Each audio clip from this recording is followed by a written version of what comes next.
Randytbird here. Still riding on Sunday. Enjoying the cool of the day here. Still on Highway 87, headed north from Fort McDowell, which is a casino there and a gas stop. Very popular place. Just crossing the Verde River. Actually, some water in the river. We've been getting some water up, rain up north, and that rains on the watershed, and actually get some water down here toward the desert.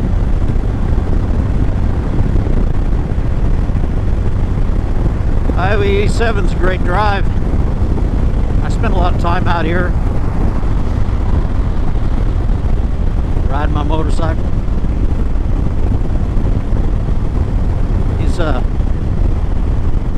Love the looks of these mountains out here. They're called Four Peaks, and I guess you can figure out why, because there's four peaks. But it's a beautiful countryside out here. You got to go about another 35-40 miles before you start going up in elevation to 4,500 feet, and then on up into the mountains. Anyhow, this is a kind of a vacation or weekend destination areas to the north here, so traffic can get pretty good, pretty busy. Not too bad this time in the morning. I'm just going to kind of leisurely make my way up. Go until I get tired of going that way, and then I'll go another way. I don't think anybody in my house is even awake yet.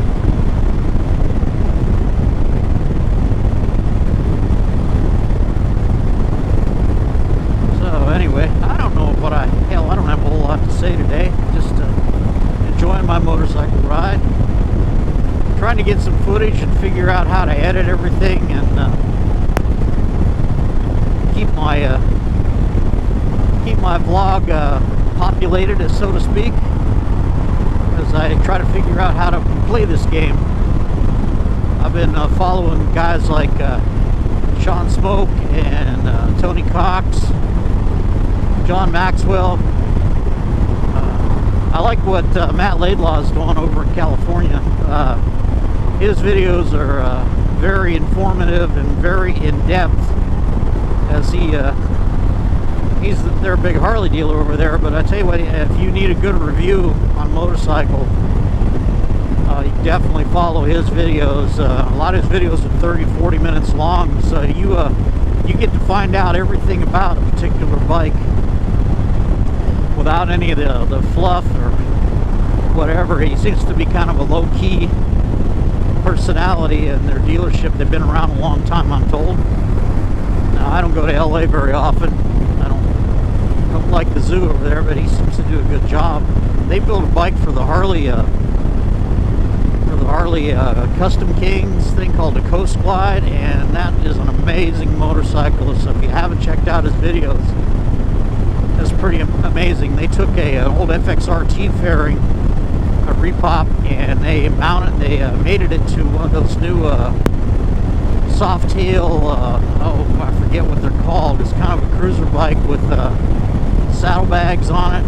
The name escapes me right now, but they did some custom powder coating on it, and wheels off a bagger model on it, and a lot of amazing cool custom touches to it. I think they're probably going to be the overall winner of this Custom Kings thing that Harley puts on, and well deserved. That they did an amazing job on it. So Matt Laidlaw, if you ever look at my video, you guys did a hell of a job, and my hat's off to you.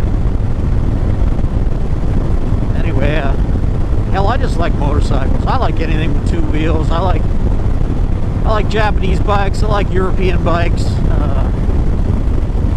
Everything from dirt bikes up to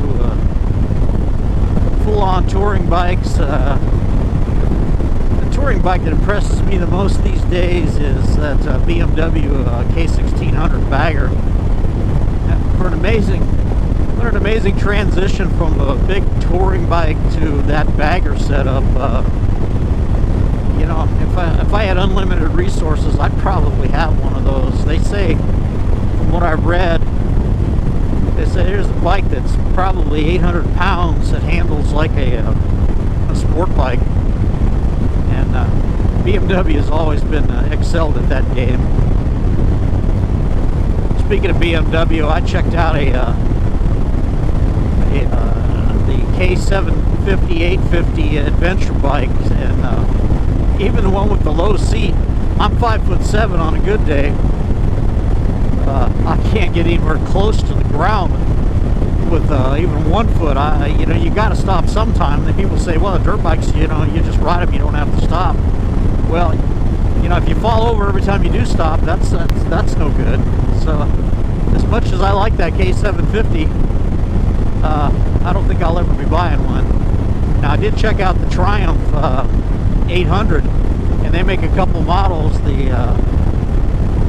There's one, the XLR, XKR, something that it's got a low enough seat that I could get 1 foot down flat. It's the more street-oriented adventure bike.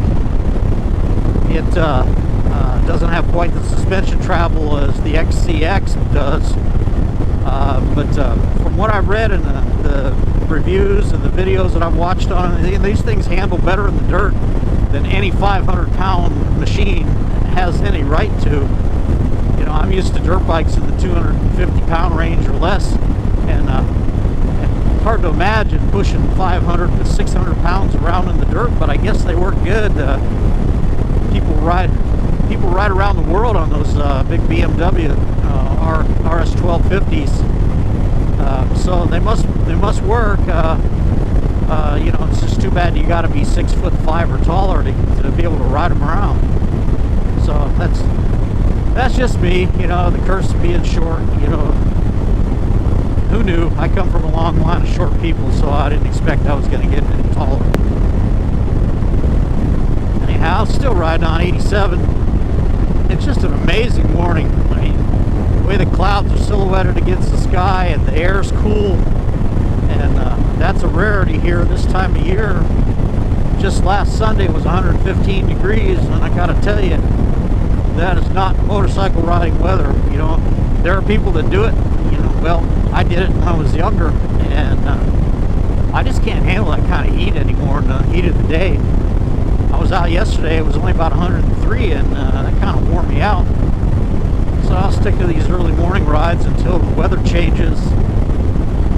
Here in Arizona, we get 6 months of really nice weather, 3.5 months of god-awful hot, and another month and a half to 2 of sort of hot but nice in the mornings and evenings. So that is the price we pay for not having to shovel snow, I suppose. The people that live back east, they got their winters, so they can't really do anything, you know, unless you're doing snow type sports or whatever. It's kind of a flip-flop situation here in Arizona. You can go outside when it's 115 degrees, but it ain't that comfortable. And same as I imagine living in snow country. I lived in snow country in Colorado for a couple of years, and growing up in the desert, snow was kind of a novelty to me. So I enjoyed it, but I imagine over time that would wear on you. I got a good friend that moved to Colorado 40 years ago, and he just moved back to Arizona. They got tired of snow. So, you know, to each his own. You know, everything has its charm. I do want to get out of the desert, at least the low desert here eventually. Got some time to go before I retire, and I want to move to the mountains just more, as much for the scenery, you know. If I got to live on fixed income, you know, I can starve anywhere. I might as well have good scenery. So, and it's cheaper to live out of town. Insurance, especially here in Arizona, insurance is cheaper on your vehicles. I had a friend that had like 5 vehicles, and in Arizona was eating them alive here down in Phoenix. He moved up to a town called Cottonwood, and he was insuring all 5 vehicles for the cost of insuring one of them in Phoenix. So I guess there's an advantage. The utility bills aren't as high because you don't have to run an air conditioner day and night for 5 months a year or 6 months a year.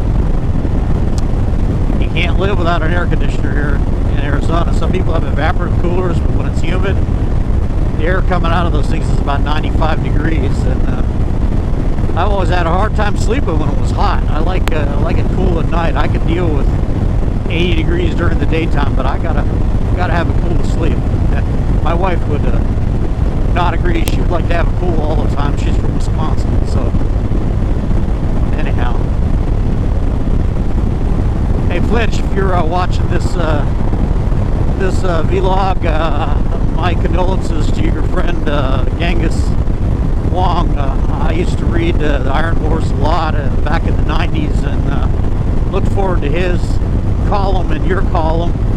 And man, definitely love that shovelhead, and I like reading about it all the time. And I don't know what he was up to in recent years. The magazine kind of went away, and I enjoy watching your blog.